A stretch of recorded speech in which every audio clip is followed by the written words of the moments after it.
Tuesday in Tryon, North Carolina, and we finally got some rain. We got almost an inch of rain. We are so very thankful. And we're supposed to get some more tonight. However, we did have some high winds with it, and I hope you're praying for the people in the Gatlinburg area where the wildfires started with that horrendous wind of 50 and 60 miles an hour that came through with the rain. But they didn't get the rain, and as a result, more than 100 homes were either destroyed or severely damaged. I understand there's been loss of life too as a result of those wildfires in a very tourist-oriented area. Many people were very much in danger, so I hope you'll remember to pray for those in the Gatlinburg area, and you'll remember to continue to pray for rain both there and here so that wildfires can be controlled and minimal property damage will be done. We've been talking about spiritual warfare, and perhaps one of the hardest areas of spiritual warfare comes from the fact that many times in life we're wronged, many times in life we're libeled, slandered, many times we're hurt. Sometimes it's willful and deliberate. And we get into spiritual warfare where the devil, Satan, remember there's three areas where these dangers can come from: Satan, sorries, that is people around us, and ourself. Satan can tempt, and sorry people can sometimes tempt us, but we have to make a willful choice.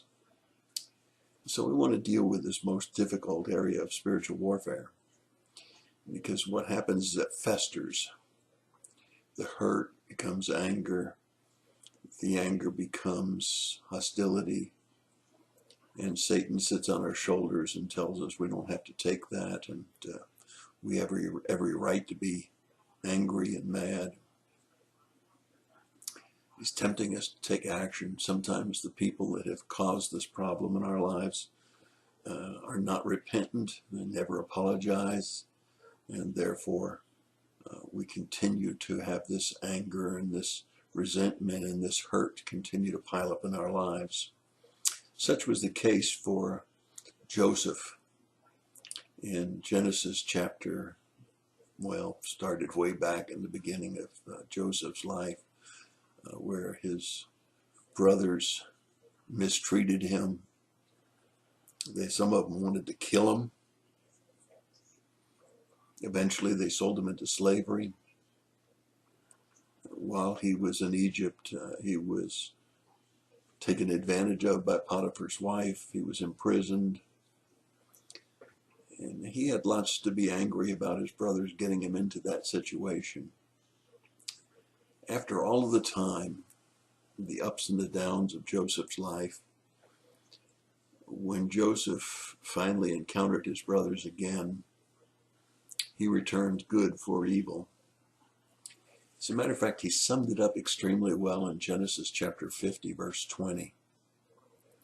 Speaking to his brothers, he said this: "As for you, you meant evil against me, but God meant it for good, in order to bring about this present result, to preserve many a people alive." You see, by Joseph having been in Egypt, preparing for famine, he spared those people going through the terrible pain of famine, including his own family. Sometimes we fail to see the long picture. We become nearsighted, if you will, and we can't see how God's working all things together for good. If tonight somehow you're having brought to your mind some evil that was done to you, some hurt, some anguish, some pain, maybe take a long look. Are you a better person because of what happened? Have others benefited from what happened to you? You see, Joseph looked back and he saw that even though his brothers meant it for evil, God used it for good, to bring about the sparing of hundreds of thousands of lives through preparing to have food in surplus for the days of famine. Joseph was able to look past the short-term event and see how it developed his character and put him in a place where God could use him mightily. Perhaps the things that have hurt you in the past, the things that have brought you to the place of bitterness and to temptation were not good, but God worked them together for good to make you a better person. I hope you'll reflect on that today. I think you'll find that God does work all things together for good for those that love him and are called according to his purpose.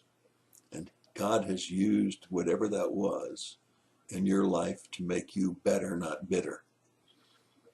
And perhaps tonight will be that revelation for you.